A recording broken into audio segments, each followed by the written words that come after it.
What did TJ do in the first half that allowed him to success? He caught a lot of balls, that's for sure. But yeah, man, I mean, he's a great player, man. He's a big body target. He's a really smart tight end, and I think Dawes was able to, find him, more often, than we would have liked. I know everyone's tired of hearing questions about halftime adjustments. It's more about just playing better. But what is different in the second half? Because it's just five games in a row, essentially, seeing kind of the same story play out.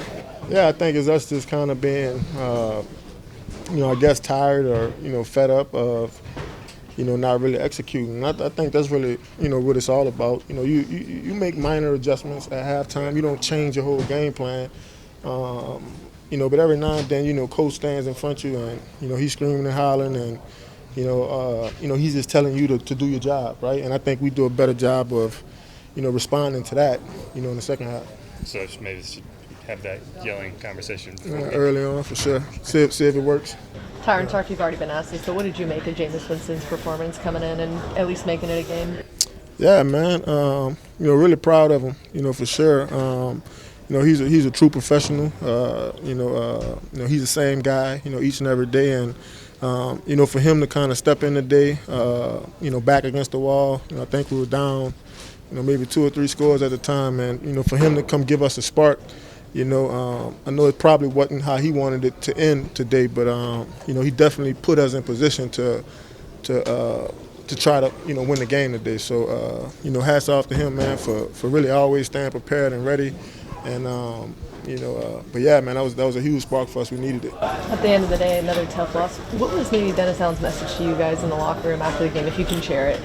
Well, I think the biggest thing is, we got to find a way to just, really be who we are, for 4 quarters. And I think on top of that is to, obviously you never want to lose a game, but, you always want to, be optimistic, looking forward. And, we got a lot of football games left. I think we got maybe, 4 division games left. So, we got some meaningful games, in front of us, right? And so, we just want to use this bye week to kind of, recharge and reset and, come back with some energy and some juice, knowing that, when we play the Falcons, it's probably going to be for first place in the division, So, we got a lot of big games still ahead of us.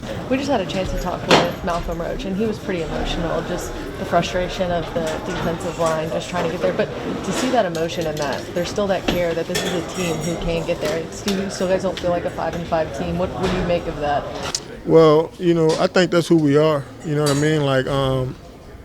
I think for a lot of guys in this locker room, this game means a lot to them, and a lot of guys put a lot into it, and so we don't always get the result we want, but we look forward to being who we are, as a defense, and I think anytime we don't play that way, it's always a letdown, for us personally. So I'm pretty sure we all feel like Roach right now, and just can't wait to get to the next game, so we could, win that game.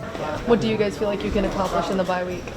Well, I think it's always good to kind of, recharge, mentally and, physically, sometimes spiritually. The season doesn't go, for individuals, right, like how they wanted it to go. And so, to be able to kind of get away from the game for a few days and, set new goals for yourself, and I think that's all good, for the morale and the spirit of the team. You really just want guys to come back, next week excited, right? We only have a few games left, and all of them are important. So, just looking forward to everybody coming back with that mindset.